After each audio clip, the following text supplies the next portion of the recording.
What up? Happy new moon, everybody. What up? Happy new moon. Shalom, everybody. Welcome back. Welcome back to Reading with SHILO. What's up? This part 5. Part 5 of the Africans in Colonial, Louisiana. Man, we about to jump into the sea of pages that's been laid to us by Miss GWENDOLYN MIDLO Hall.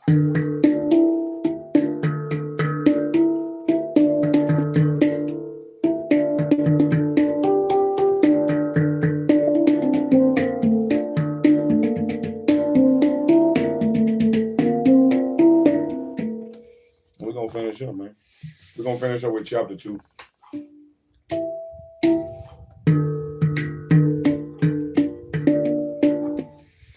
I just felt like playing my drum a little bit. I ain't pulled out my drum in a minute.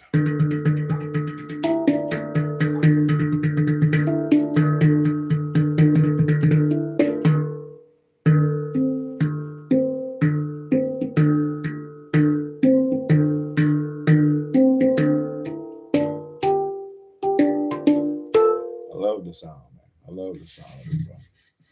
Clean up. I love it. Yeah, but we here. Man, you have all you need to succeed, baby.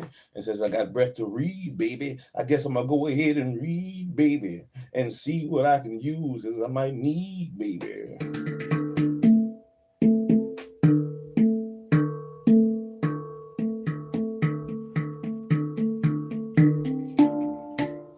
Yeah, but we here.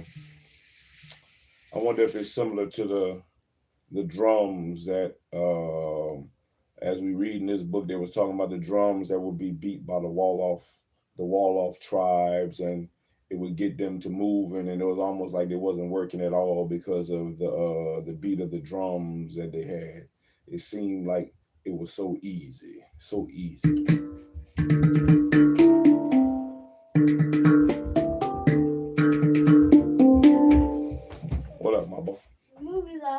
That's fine. Put this over there for me, please.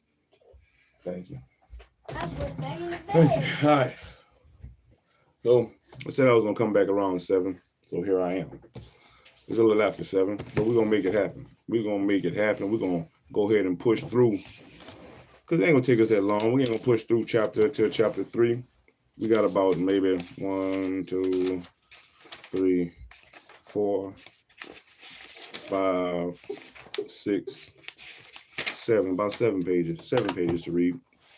7 pages to read in Miss GWENDOLYN MIDLO Hall's book. And we're going to keep on pushing, man. I hope everybody had a wonderful new moon. Wonderful first of the year. The first is the New Year's, baby. Oh, blow up the trumpets. Light the firecrackers. Happy New Year. Ooh, what up? What up, Ernest Valdez? What's the business? How you doing today, man? We was pushing through, man. They was trying to make their way up the river, where it was talking about in Senegal, where they was getting all the getting some of the slaves from, and it was telling the difference between the slaves that they were getting, and they even had a chart of where they got them from and how many that they had received, how many they took from this place and to where they went to. The time frame right now in the 1700s still, and it's pretty much a competition. It has been pretty much a competition between the Spanish, the French, the British, and America as well, from where they've been claiming they stuff, where they've been claiming they people from, trying to bring more. The French was the ones really trying to take Louisiana and build it into something, but they really couldn't do it because the land was so inhospitable to them. But the Indians were there, and they were using a lot of the Indian tribes to fight against each other, use them as allies to go against each other. And they really used the phrase, the enemy of my enemy is my friend. They really used that phrase, you know, literally. They really used it literally. So I normally would do a workout, but it's still a new moon, so I'm not going to do no workout. I do feel better. I do feel better, good enough to do a workout. But we're not going to do one right now. And maybe if I come back later on tonight, which I think I'm going to feel like it. I think I'm going to feel like that 3 o'clock in the morning read. I'm feeling good right now. So let's go ahead and get into it anyway. Let's go ahead and knock chapter 2 out. Let's go ahead and knock chapter 2 out, man, and see what can we learn and grow from, and what treasures await us in the Sea of Pages by Miss Gwendolyn Midlo Hall. Chapter 2, this is part 5. Chapter 2, Senegambia during the French slave trade. Senegambia during the French slave trade. Look at that. Them people in that tree up there. That look like some ladies. That's some ladies hiding up in that tree. They got the gators down there. Look at them white folks. Them white folks got their guns and shit. I bet that's them Indians. I bet that's the Indians. Anyway, let's get it. Let's read and let's see whatever is there to be. There is little doubt that the Barbara brought to Louisiana were truly ethnic Bambara, and they constituted the language community. And Louisiana officials reported that 400 Bambara slaves speaking the same language were involved in the conspiracy of 1731. Now, there was a Barbara court interpreter in Louisiana, and slaves testifying in court identified their own nations. And the influential quotation cited by Gabriel Debian indicating a variety of peoples labeled Bambara who were not truly Bambara dates from 1789. You know, by that time, 60 to 70 years after the French slave trade to Louisiana, the term Bambara had taken on a generic meaning and was widely applied to the peoples coming through St. Louis from the interior of its continent. And many distinct ethnic communities had by then been incorporated into the Bambara warrior group, and the Bambara identity had long been ascendant. The Bambara brought to Louisiana during the 1720s had been captured during warfare among Bambara kingdoms at the early stage of the formation of the Segu Empire under Mamari Coulibaly, who ruled from 1712 to 1755. Now, the export of Bambara slaves peaked during warfare with Bambarana, and in contrast, when peace reigned, the slave trade from Gollum to St. Louis was badly disrupted. In 1721, Gollum sent few slaves, and those had been of poor quality, and even though the trading post had received good and adequate trade merchandise. St. Robert explained that no slave caravans arrived. The Bambara, who are almost always at war among themselves, were all obliged to unite to protect their country among the Moors of Morocco, whom they chased out of their country after having defeated them twice. Now, the said Moors, upon withdrawing, boasted that they would soon come back with an army big enough to destroy the Bambara entirely, and this obliges the country of the Bambarana to live in harmony and join forces to oppose the Moroccans whom they expect. Now, between 1727 and 1729, when almost all the slave trade voyages organized by the Company of the Indias went to Louisiana, the trading post at Gollum was sending about 1,000 captives down the Senegal River to St. Louis each year. Now, other Bambara slaves were coming from the French post near the mouth of the Gambia River, and high mortality in the captiveries aboard the ships and after landing would indicate that the slaves embarked during this period came from some distant island. It seems clear that Bambara slaves arrived in Louisiana in large numbers, and they were truly Bambara. Now, the spurt in the trade in the Bambara slaves coincided with the rise of Mamari Coulibaly, and described as the brutal and energetic. He revolutionized traditional Bambara society by systematically destroying the familial ties of his subjects, both free and slave, and converting them into his close personal dependents, who became the foundation of his army, and an army that has been called a slave force. And when a criminal had to pay his fine, Mamari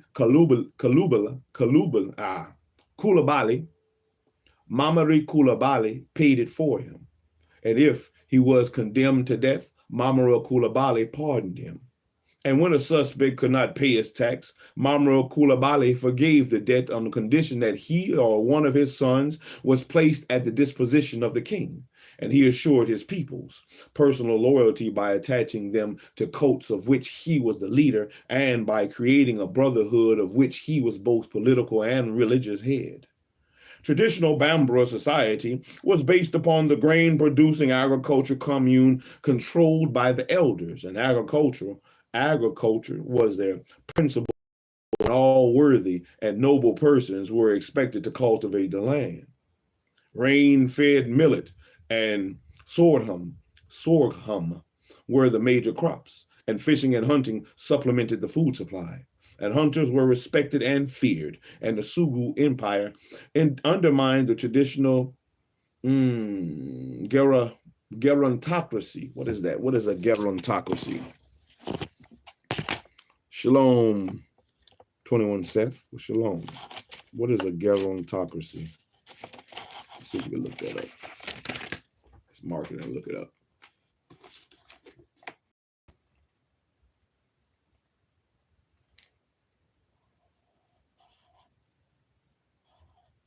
A gerontocracy. Gerontocracy. Gerontocracy.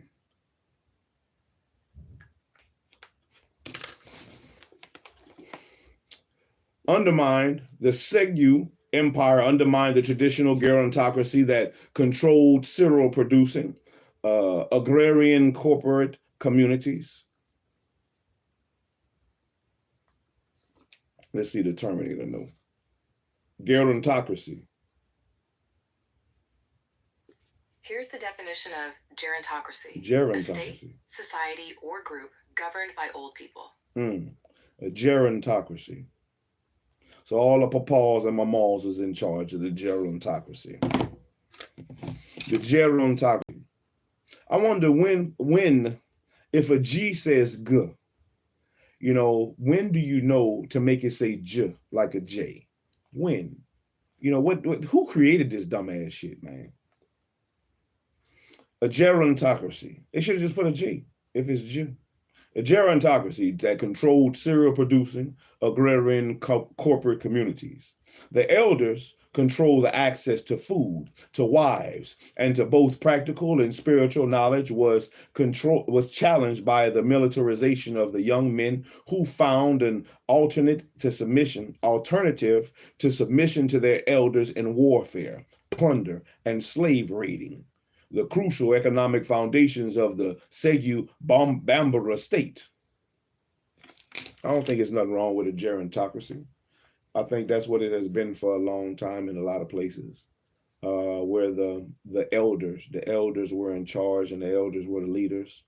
You had to be of a certain age or a certain, you know, like you had to have gray hairs on your head. If you didn't have gray hairs on your head, then you couldn't tell nobody nothing because you had never been through nothing. You know, so I don't have no qualms with that. A gerontocracy.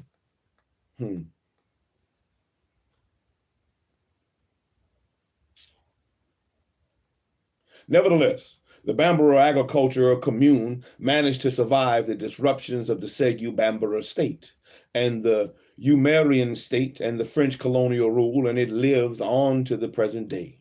And warfare and enslavement became the foundation of the state power in the Segu Bambara Empire. And slave raiding in the Bambarana was well organized and institutionalized. The two was an association of hunters who became slave raiders and formed the basis for their standing army.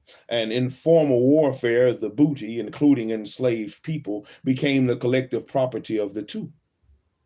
I wonder if I'm pronouncing it right. It's T-O with the little line on the top, or maybe it's a toe or two. Now, booty captured in banditry, booty captured in banditry called Tegerie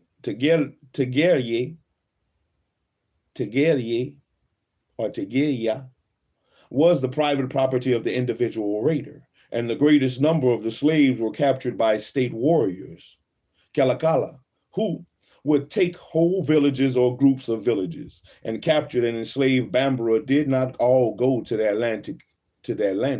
Some went to the desert or the interior markets, and some were returned locally, and many among the enslaved women were sold to the trans-Sahara trade to fill the harems of North Africa and the Middle East. And while all slaves captured by and owned by warriors could be sold, the king first claimed 1/2 to 2/3 of the booty captured in the formal military campaigns and less formal cavalry raids.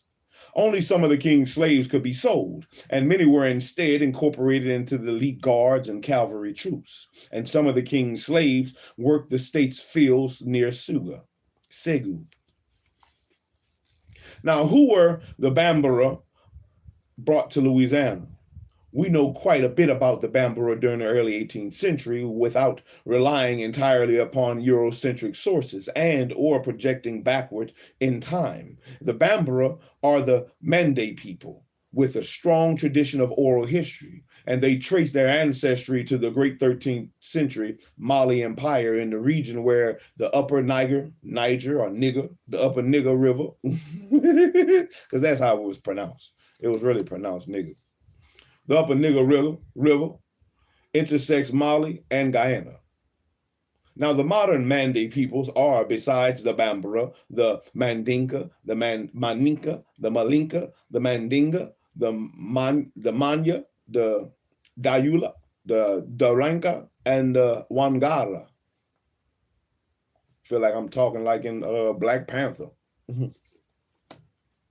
Their dispersal throughout the West African savannah, mainly because of the imperialistic campaigns of the ancient Mali Empire, led to their developing mechanisms for retaining their cultural focus in spite of their geographical displacement. They all speak mutually intelligible dialects of Mandinkan and share values defining kinship, politics, and economy. More than recognition of common ancestry, their system of beliefs united them into a philosophy, ideology, or cosmology, which defines appropriate behavior for individual actors and allows, in turn, the interpretation of the behavior of the others. Now, the Mende have a strong tradition of oral history communicated by the Jelly or the bards, and presented in the form of myth and legend. And since the breakup of the Mali Empire, Mende culture has been adapted for several in the face of its population's dispersal.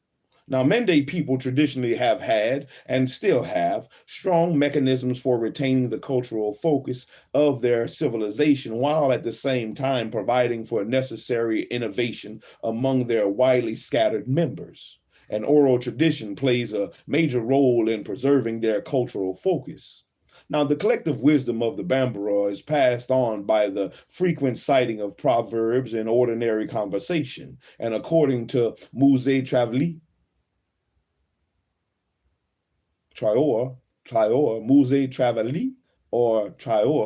a Bambari cannot speak 2 or 3 sentences without saying a proverb. And Robert Farris Thomas wrote, Mende people resolve the tension between the tradition and innovation through their rich and extensive oral literature, animal stories, hunting stories, and especially the literature of the courts, sung by the professional bards. And the primary Mende aesthetic value is the search for simplicity, for the elegance of science, and thus the Mandinka word waran, to get to the kernel, also means to master speech, music, song, any aesthetic endeavor.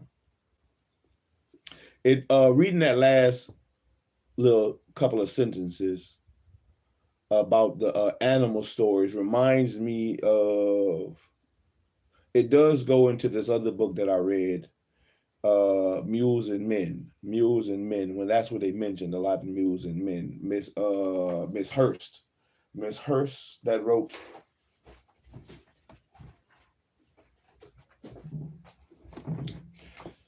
Miss Zora Neale Hurst that wrote Mules and Men. In Mules and Men, she has a lot of, these are the things that she collected. She collected a lot of the, so say, folk tales and stories that would use the mentioning of animals and animal stories and other stories, kind of similar to what it says the Mende people would pass down, and how you couldn't go, you know, a couple of sentences without some of these proverbs being said within the speaking and their talking within the slavery time among them. These are the stuff that they was used to tell their stories, to even be able to speak about the masters and the things that they would do, like Brer Rabbit and some other ones, I believe. So it draws a correlation for me in that.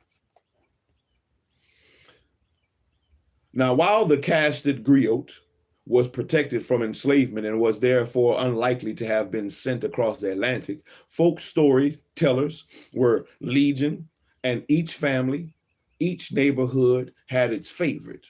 That's pretty much what I was saying. The griot. Now, one of the most important sources for information about the establishment of the Mali Empire during the 13th century is a long legend about the life of Sundaita, its founder. And Richard L. Roberts has collected, studied, and interpreted Bambara myths and legends to reconstruct the history of the founding and development of the Suga Bambara state during the 18th century. And because the Bambara resisted the inroads of Islam, traditional Mende beliefs were no doubt more powerful among them than among the Mandinga.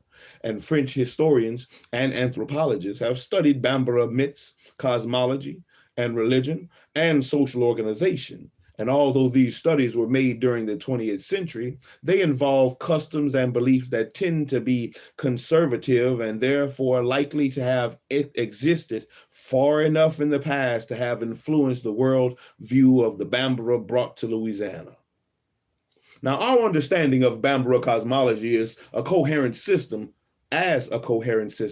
is fairly recent, and the ethical content of Bambara origin, myths, and cosmology escape the more purely descriptive and often racially prejudiced anthropologists of earlier times. And Bambara religion is based upon the fundamental principles known only by priests, heads of families, and the old of both sexes, versed in the science of things of the creation, and their knowledge is acquired slowly through the series of initiations and through instructions given at times through rites. And the Bambara expression for this knowledge is Doniya Duna or Kura Doniya, meaning profound knowledge, and differentiated from superficial knowledge. Duli Faima, meaning literally knowledge that has wind. Now, the fear that the Bambara traditional society was being destroyed by modernization might have been what inspired the Bambara transmitters of profound knowledge to overcome their great aversion to confiding in strangers, and especially in whites, and to entrust a team of French anthropologists working in French West Africa before and after World War II with the task of preserving this knowledge, just as Richard Price was entrusted with the same task by the Maroons of Suriname.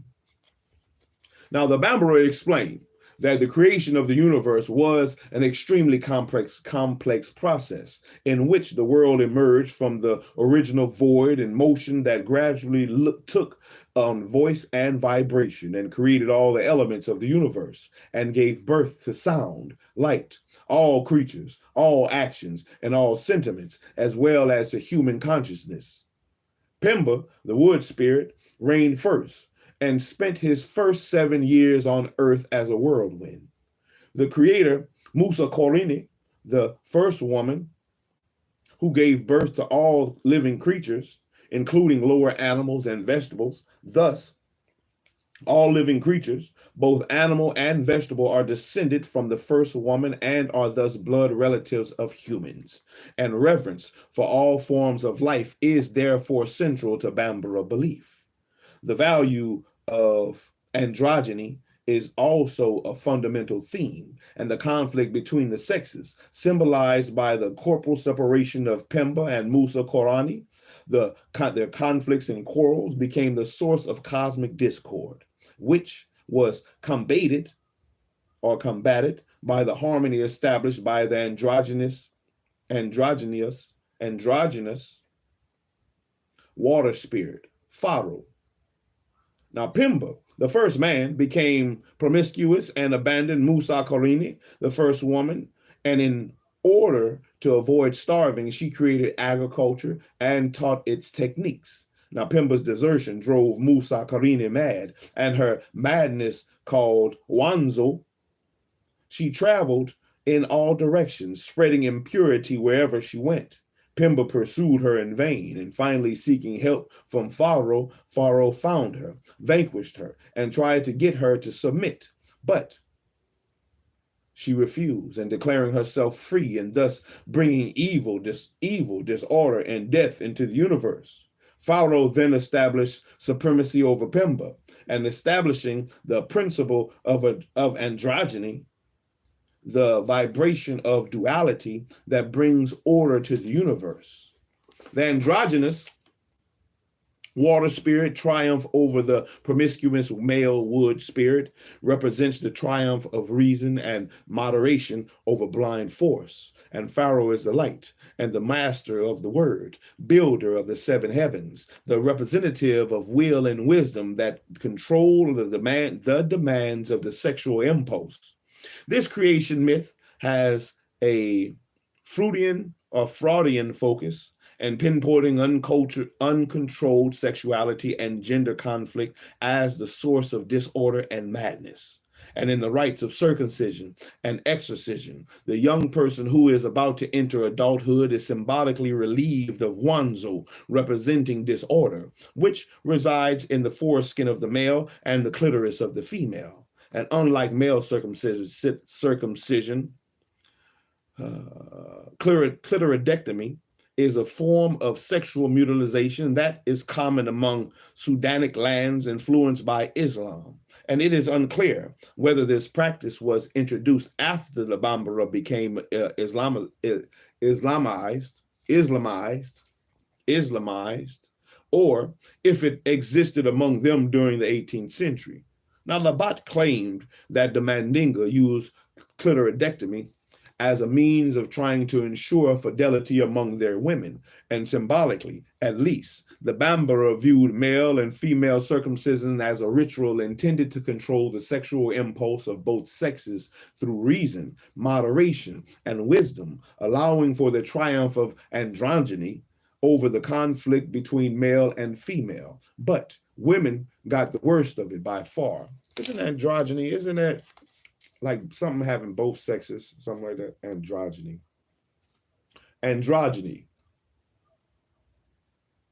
Androgyny refers to the combination of both masculine and feminine characteristics in a single individual, whether in physical appearance, personality, or gender expression. It can be understood in several contexts, including biological intersexuality and physical traits, psychological traits, and gender identity.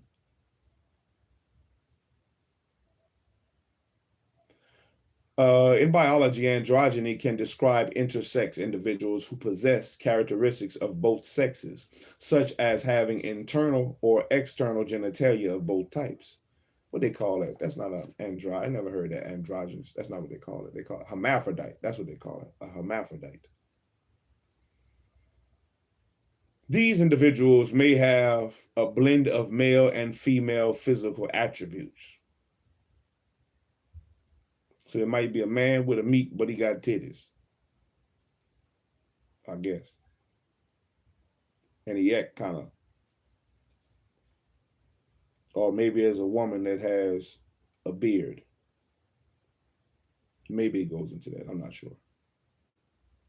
The concept of androgyny has gained prominence in recent decades, particularly within the broader conversation about gender diversity and inclusivity. It challenges traditional gender stereotypes and norms by suggesting that individuals can and should be free to express both masculine and feminine aspects of themselves. Androgyny in fashion and art has also become increasingly visible, with designers and artists exploring gender ambiguous styles and representations. Yeah, some some transformer shit, transmission shit.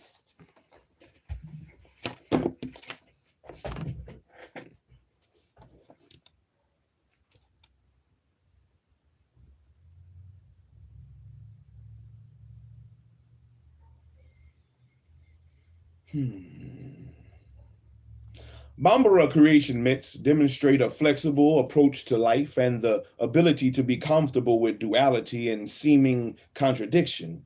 And profound knowledge is the preserve of the few. But knowledge of the mythology upon which the ethical foundation of the culture is built is universal, and knowledge of and capacity to perform religious rites and rituals is universal. Religious knowledge and power is in the hands of the many, and this knowledge was easily transportable. The symbolism of Bambara cosmology transcends religious life and ceremonies and penetrates all of the secular life and daily conduct. Cultivation,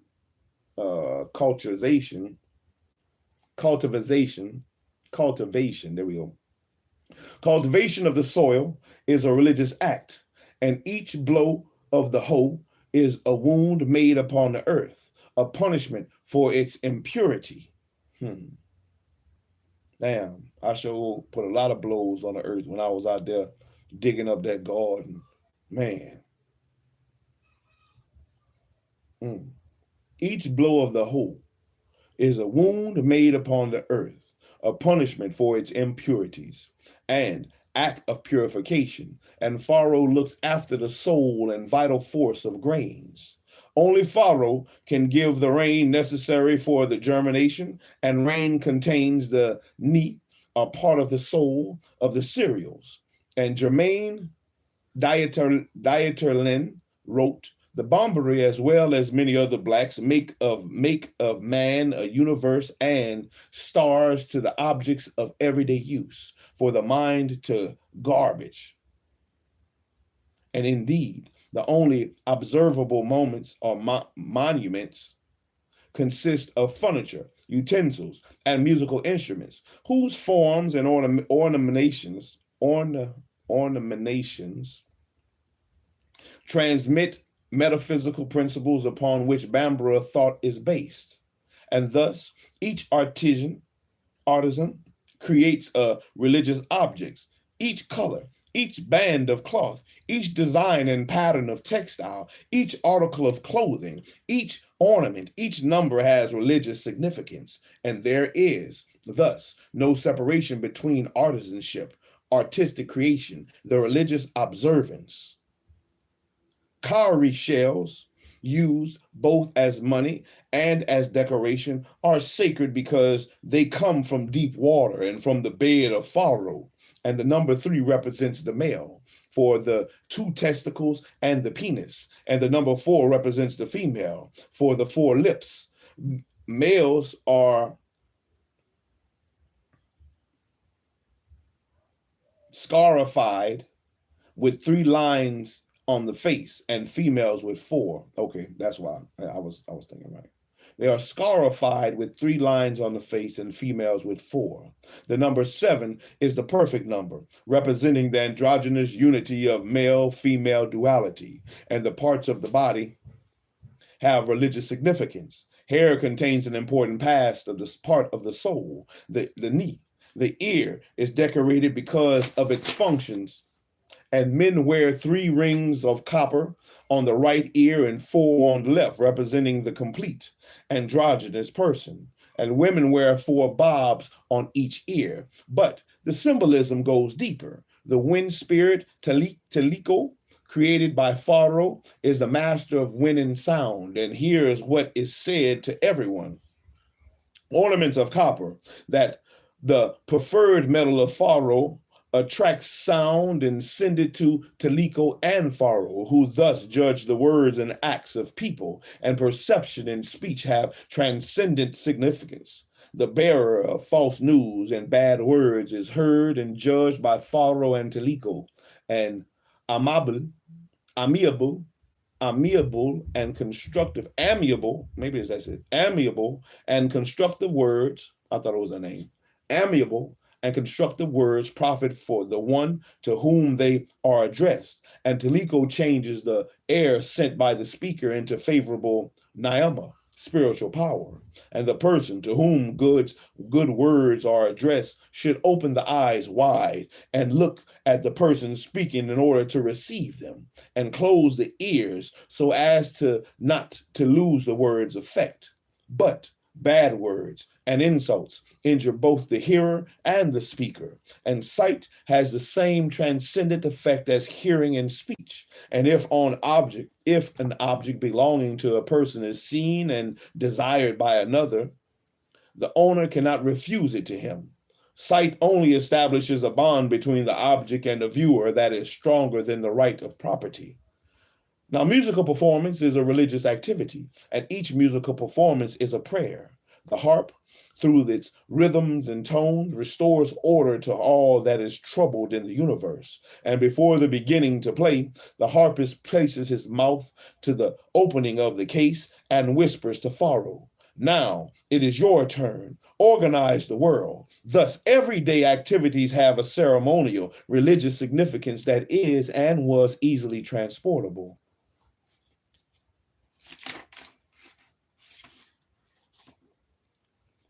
The Bambara belief in the transmigration of souls was a powerful source of cultural continuity, and the souls of the deceased are not lost to the family. One person replaces another, and the same spiritual forces are reused indefinitely, and life is transmitted intact. And there are two forms of soul, a daya, double or shadow, and the ni, which, unless captured at death and kept in the family altar, takes the form of a malevolent naima. And when the person dies, Pharaoh keeps the daya in the water where it is refreshed and purified, and the ni is likewise rejuvenated while being kept in the family altar. The first member of the family who is born after a death, regardless of sex, receives the ni and daya of the deceased. The sex of the daya is changed if necessary, so that the daya is always of the opposite sex, and carrying out once again the principle of the androgyny. Now, the Mende became mobile peoples after the breakup of the Mali Empire and developed techniques for founding new spiritual communities. And new Naima Bali, or charms, were fabricated and sometimes sold to be used as the spiritual foundation of newly created Como, men's association, as groups of Bambari migrated to new areas. These techniques were undoubtedly known by individual Bambari slaves brought to Louisiana. And Zinzin, an amulet of support or power in Louisiana Creole, has the same name and meaning in Bambari. Gris, meaning a harmful charm, comes from the Mande word Gari Garis.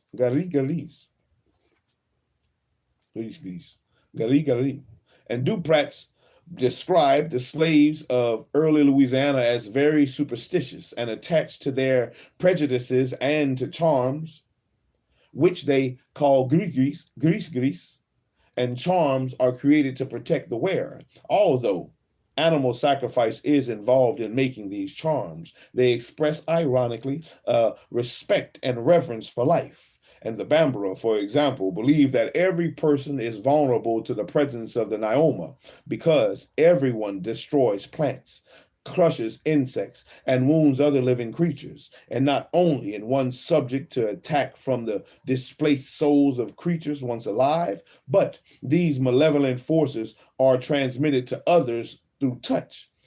Charms, however, protect the person from the effects of the Nyoma, from creatures killed unwillingly or out of necessity. But even the charms do not protect the wearer from the consequences of deliberate, useless destruction of life. Now, in Membe Mende culture, blacksmiths, bards, and leather workers are Naima Kula, inheriting protection against Naima through marriage, restricted to their own castes, and but hunters are not Naima Kula and must manipulate Naima through ritual and sacrifice. And the Naima of the wild animal, Naima Baka, leaves the animal's corpse and pursues the hunter, who uses Naima laden parts of the kill, skins, horns, teeth, claws, feathers, in fetishes, talismans, and clots. These serve to control the Naima released by each kill and protect him from potential destruction, empower him to perform greater deeds. And the Bambara hunter carries a sacred bag suspended from his shoulder in which to capture the soul force of the animal at the moment of its death.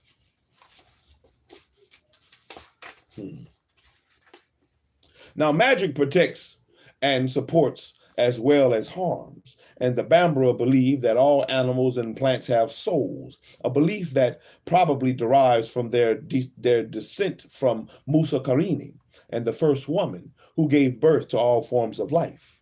Now, herbal medicine obtains its strength from the soul force of plants, captured through sacrifice, and certain lineages have taboos against using certain animals or plants for food. And there is always a story or a legend to explain how the animal or plant rendered a service to an ancestor, and such as saving his life, or vice versa, or how, following grave events, the ancestor was transformed into a plant or an animal. And these tabooed living creatures are messengers of Pharaoh, and it participates in the human fertilization process by collecting the juice of the sacred tomato, which the aspiring parents spread on the water as an offering to Pharaoh. Skills in herbal medicine, as well as reverence for and identification with all forms of life, have evolved from these beliefs, and in this world facing destruction by the progress and the productiveness of Western civilization, there is no more appropriate spirit to worship than the androgynous water spirit, nor a more functional belief than the sacredness of all forms of life. The Bambara came to Louisiana equipped with the concept of sovereignty that was based upon control of people rather than a territory, and with experience of creating new spiritual and legal communities, and with extensive experience in self-governing organizations. Bambara social organization had flexible strength, and it traveled well. Traditional Bambara society did not consist of vast, centralized, hierarchical, despotic institutions. They did not resemble European kingdoms. Vivana Pax wrote that which one calls an empire, we can only translate as an attraction exercised by a family because of its prestige or its power over groups which accepted its hegemony. A family attempted to dominate over groupings of people and not over extended territory. Boys, come here, boys. DJ, man.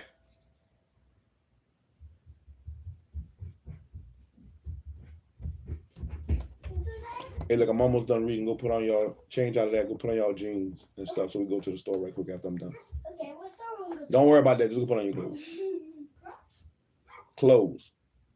Although Bambara social organization, is rigidly hierarchical and a sense of equality is absent, it is segmented, and its members enjoy a high level of participatory democracy. An individual Bambara have a high level, Bambara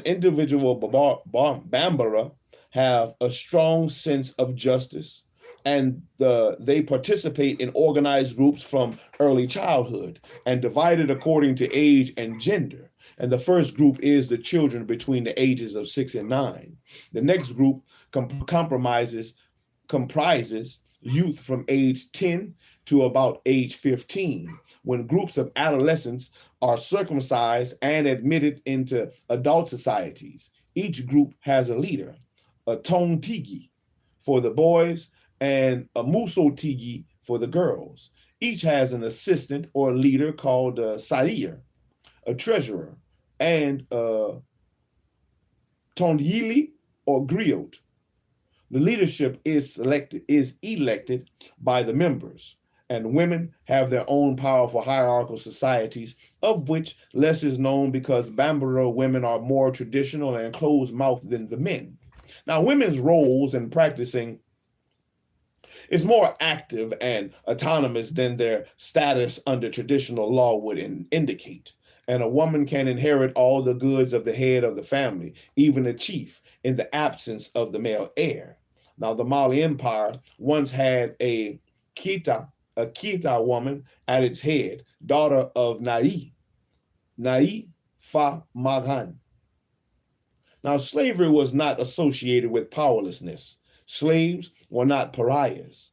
Prestigious members of society could be enslaved through capture, and while slave raiding and sale of slaves became the economic foundation of the Sagyu Bambara state, slavery was also a means of gradually amalgamating alien, captured people into the community.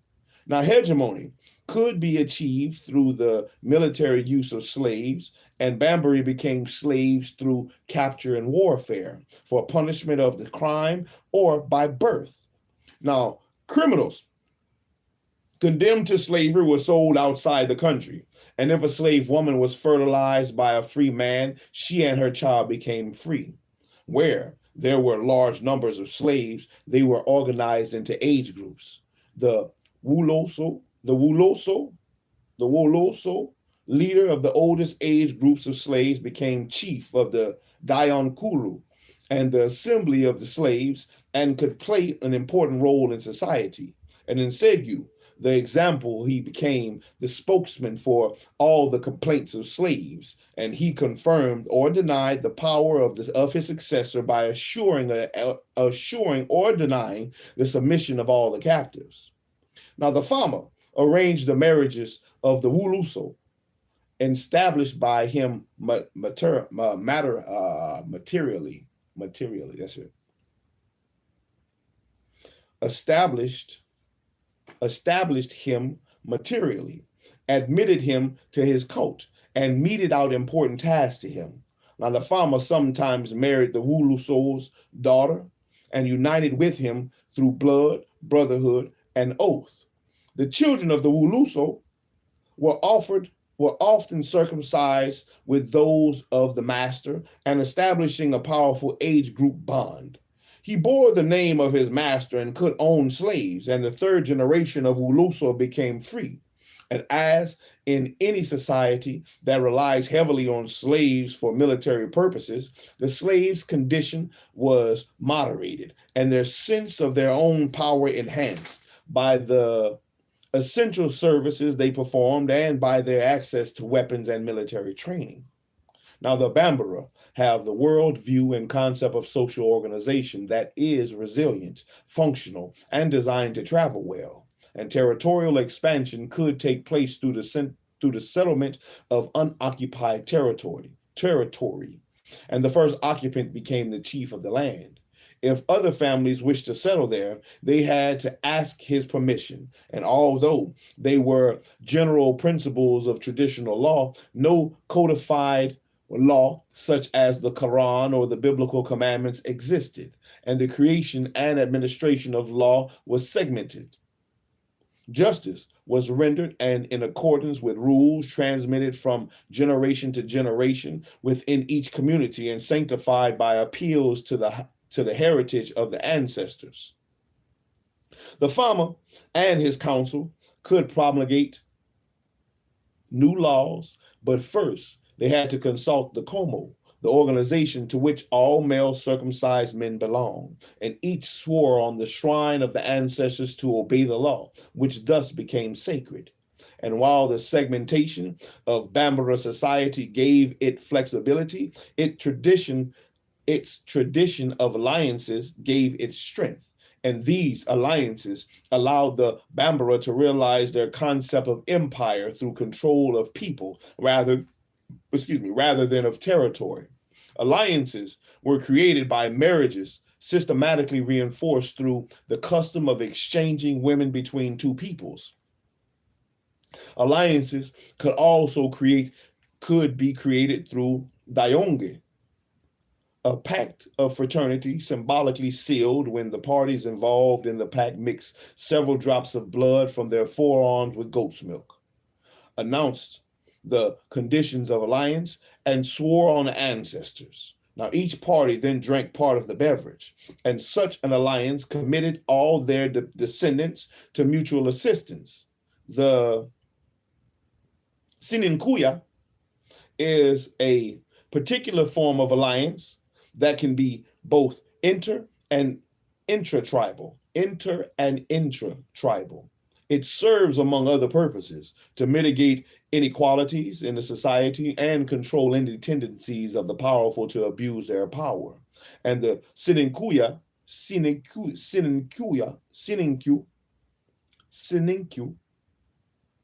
can stop quarrels and oppose acts of anger and violence by the one of whom he is Senenku, regardless of his status or however important is the decision to be made.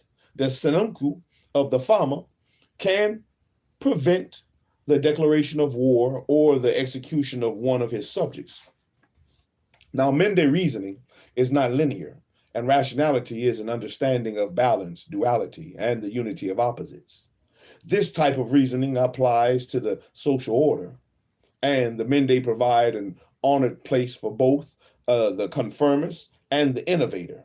And the Bambara language has words for both principles, and the terms Bendeya, Badanya, literally mother-childness, which is also the term for the family compound, represents the principle of order, stability, and social conformity centered around obligations to home, village, and kinsmen. However, the community recognizes that it cannot survive without the innovator, the individual who breaks the social bonds. The principle of innovation is called Fendeya, literally father-childness. Mende youth learn that their culture lavishes esteem and adulation on its rebels, and heroic poems are sung continually in the Mende world. The praise song of Sundata, the organizer and leader of the great 13th century Mali Empire, is heard daily over the radio in contemporary Mali. The innovator operates on the Fundea principle rather than on the Bayadinya principle. And innovation involves breaking with the traditions of the family and the village and traveling to foreign lands to win special powers and rewards that are eventually brought back for the benefit of the village. And much socialization is focused upon Fundea behavior. They know that they depend upon the individual who resists the pull of the established social order, just as they depend upon the individuals who do not resist. They know that they require the individual who will change things, even if these changes are potentially destructive. Their ambivalence toward the Fandeya actor is reflected in a proverb. The hero is but welcome on troubled days. And during the late 1720s, when large numbers of Bambara were loaded aboard slave ships destined for Louisiana, the Bambara heroic tradition, the Fandeya principle, validated above all in troubled times, asserted itself, and they revolted at sea. And after arriving in Louisiana, the Bambara maintained an organized language community, formed alliances with the Indian nations who were in revolt against the French, and conspired to take over the colony. And that was chapter 2. That was chapter 2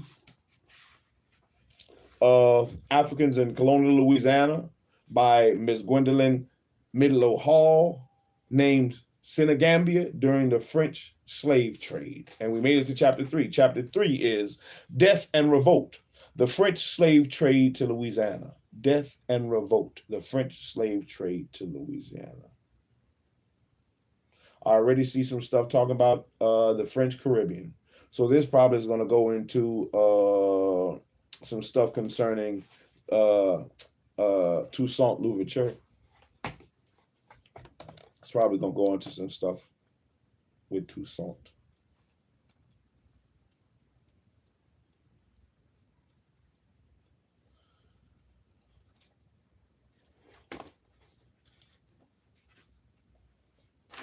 Yeah, chapter 3 is definitely going to be a couple of sessions. Probably about 2 or 3. Chapter 3 is not that much. So it's going to probably take about 2 or 3 sessions. But I appreciate everybody that stopped by so we could roll through the sea of pages by Ms. Gwendolyn Midlo Hall, which we did. We succeeded. We succeeded in finishing off chapter 2, which I knew I could do. We finished off chapter 2. We got that thing out of there. Get out of there, chapter 2. Out the park. Hit that thing out the park, man. We did our thing. We succeed in small and work our way up to succeeding in large, succeeding in great, succeeding in big, and all while we're doing so, we're becoming better. Better readers, better thinkers, better understanders, better people, better men, hopefully better women, better fathers, better brothers and husbands, all these different things. Better, better, better, better. That's the objective, to be better. Better today than you were tomorrow, and better yesterday than you were today. Keep pushing. That's what we have to do. Keep pushing and striving to be better.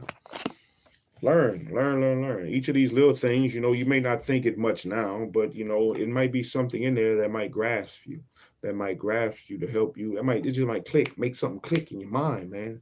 Make something click in your mind that, causes you to detour from your regular scheduled programming, which has been causing you to err all your life, causing you to go down the road of destruction. You never know. You never know what treasures you can find in these little things. And some of them may take long.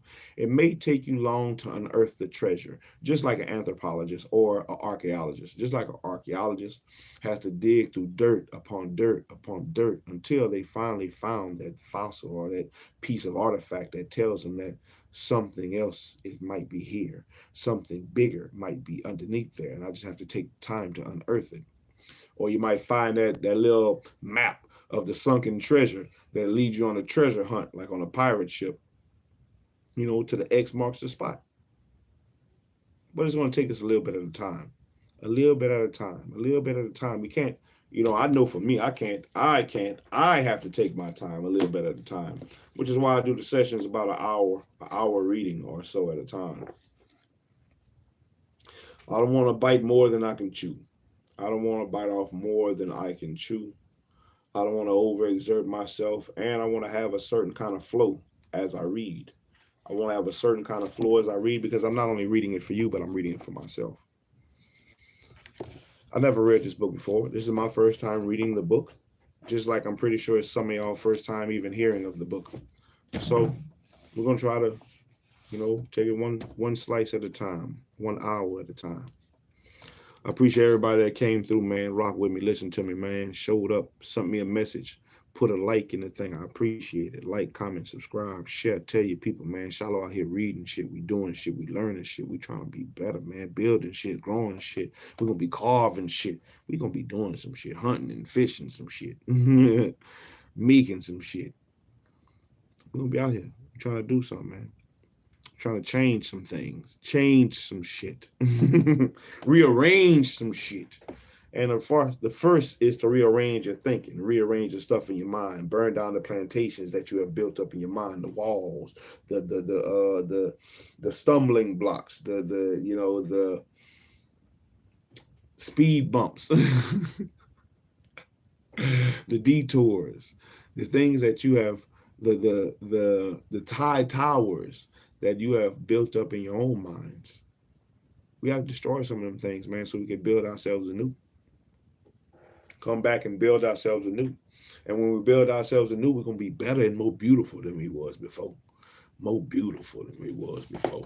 Because you have all that you need to succeed, and especially as long as you have breath to breathe, man. So, hey, I'm going to do my part by getting up and read. If it destroys some of your worlds, then so be it, man. SHALOM I'll be. Destroyer of worlds. I'm gonna knock all the plantations down. Bat you upside your head with some truth. With some truth. You know, expose the lies, unearth the truths, pull them out the depths of the sea of pages, man, like Jacques Cousteau. Oh, man. But that's it for tonight, man. For right now, that has been part 5. Part 5 of Reading with SHILO. Part 5 of Africans in the Colonial Louisiana. I think it was a pretty good read. I stumbled on some words here and there, but I think it was a pretty good read for the most part. I think I did pretty well. Pretty well. Pushed through it. We pushed through it. We pushed through it. And here we are. Catch me on the next go round. Catch me on the next go round. I'll see what it is later on tonight, man. I might come back later on tonight and start chapter 3. It just depends on how I feel. I'm feeling good right now. I'm feeling good. Rubbing on my... I'm feeling good. Yeah. We'll see what it is, man. We'll see how it go. We'll see how it go. But, hey, till next time, man. I'm out here, baby. I'm out here. SHALOM. I'm in this thing. I'm in this thing. I'm out here, baby. I'm out here, and I'm going to be out here doing my thing. You know. So, catch me on the next one, man. Whether it be the next reading with SHILO, or whether it be Rising Scripts, or even whether it be me going on to the next step on this carving and trying to finish off the carving. And I took it the other day, but I didn't even get to do no work on it. I didn't even get to do no work on it. So I still need to keep going and cleaning up the areas, and then start pushing that ground back so I can make that dog pronounced. And then I got to start looking at them real good to figure out the role, what goes in front, what goes behind. And that'll be the, you know, it'll definitely be some of the start of pushing this little dog in the right direction.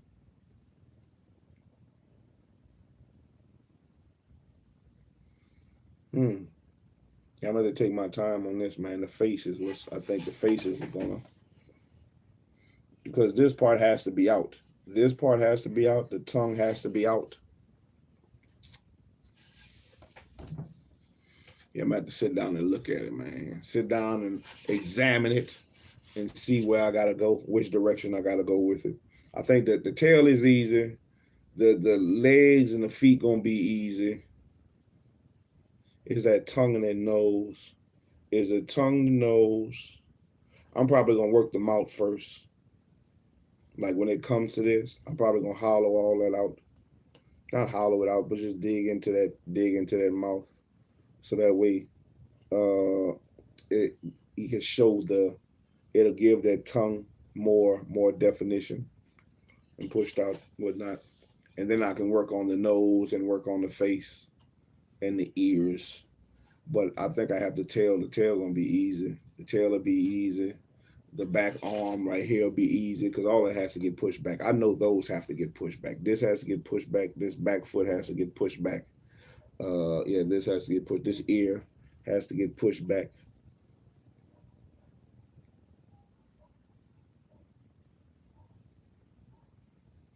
Most of this body right here gonna have to get pushed back because I gotta make the necklace or the charm on the necklace gonna have to stand out.